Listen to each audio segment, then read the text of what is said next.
तो hello to welcome friends, आप लोग का एक और वीडियो में स्वागत है। तो फ्रेंड्स, आज की वीडियो में हम आपको बताने वाला है कि 5000 प्लस इंग्लिश के फ़ॉन्ट कैसे डाउनलोड करेंगे, अभी बिल्कुल फ्री में। तो वीडियो में बने रहना शुरू से एंड तक, और चैनल पर नया चैनल कर देना सब्सक्राइब, ताकि आने वाली हर एक वीडियो का नोटिफिकेशन आप तक पहुँचता रहे। फ्रेंड्स, जैसे कि मैं अपना मोबाइल नंबर लिख लिया, मैं स्क्रीन पर देख सकते हैं Kundan KKPR GFX mobile number.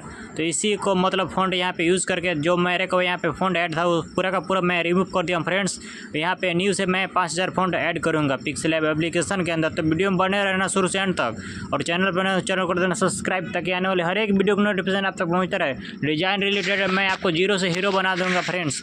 आपको कोई भी डिज़ाइन रिलेटेड मटेरियल चाहिए तो डायरेक्ट भी डिस्क्रिप्शन में ग्रुप ज्वाइनिंग का लिंक मिलेगा, टेलीग्राम का लिंक मिलेगा, वहाँ से डायरेक्ट नंबर निकाल करके मेरा आप डायरेक्ट मैसेज कर सकते हैं फ्रेंड्स। चाहे बड़ा डिज़ाइनर और छोटा डिज़ाइनर, मैं सभी का रिप्लाई देता हूँ फ्रेंड्स। वहाँ पे व्हाट्सएप पे देखिए कुछ इस प्रकार का मेरा फ़ॉन्ट है। तो चलिए हम यहाँ पे ऐड कर लेंगे अपना पिक्सेल एप्लीकेशन के अंदर। देखिए कुछ इस प्रकार का मेरे को ऐड हो गया फ्रेंड्स। तो वीडियो में बने रहना शुरू से एंड तक, क्योंकि वीडियो में पासवर्ड है फ्रेंड्स, कहीं पे आपको स्क्रीन पे दिखाया जाएगा या वॉइस पासवर्ड आपको बोल करके बता दिया जाएगा। तो उसके लिए वीडियो को स्किप नहीं करना है फ्रेंड्स। देखिए मैं यहाँ पे टाइटल वहाँ पे मतलब फ़ॉन्ट चेंज करके आपको दिखा दे रहा हूँ कितना सारा फ़ॉन्ट है। अगर आप डीजे पोस्टर बनाते हैं तो उसके लिए आपको 100% ये फ़ॉन्ट यूज़ होने वाला है फ्रेंड्स। मतलब डीजे पोस्टर में, हर एक डीजे पोस्टर में मतलब डीजे फ़ॉन्ट का बहुत ज़रूरी रहता है, इंग्लिश फ़ॉन्ट का।